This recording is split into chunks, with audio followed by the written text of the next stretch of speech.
శ్రీరామనవమి వేడుకలను పలమనేరులో ఘనంగా నిర్వహించారు. ఈ మేరకు పట్టణంలోని సరస్వతి కేఫ్ ఎదురుగా బలిజ సేవా సంఘం నాయకులు చేపట్టిన వేడుకల్లో మాజీ మంత్రి అమర్నాథ్ రెడ్డి పాల్గొన్నారు.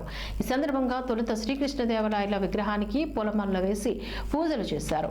అనంతరం శ్రీరాముల వారి చిత్రపటానికి ఘనంగా పూజలు నిర్వహించి వడపప్పు పానకం పంపిణీ చేపట్టారు. ప్రజలందరూ సుఖ సంతోషాలతో చల్లగా ఉండేలా ఆ శ్రీరాముని దీవెనలు మనందరిపైన ఉండాలి అంటూ ఈ సందర్భంగా ఆయన ఆకాంక్షించారు.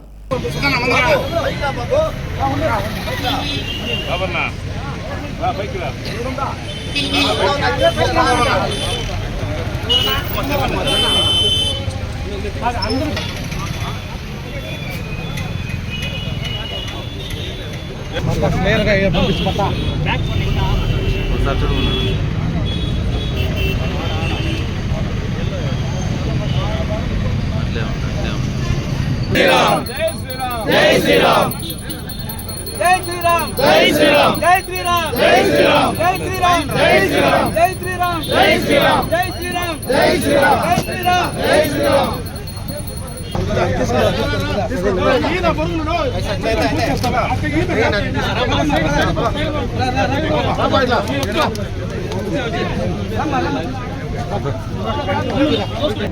మరి శ్రీకృష్ణదేవరాయలు గారి యొక్క ఆయనకు పూజ చేయడం, ఆ విగ్రహానికి పూలమాల చేయడం, అదేవిధంగా 7 భగవంతుడు శ్రీరాముల వారికి పూజ చేయడం, అందరూ కూడా పలమనేరు చుట్టుపక్కల ప్రాంతాలు నియోజకవర్గం అందరూ కూడా చల్లగా ఉండాలని శ్రీరామనవమి సందర్భంగా అందరికీ శుభాకాంక్షలు తెలియజేసుకుంటూ ఆ భగవంతుడు అందరినీ మంచి ఆయుష్, ఆరోగ్యం, ఐశ్వర్యం ఇవ్వాలని చెప్పి భగవంతుడు ప్రార్థిస్తూ సెలవు తీసుకుంటాం.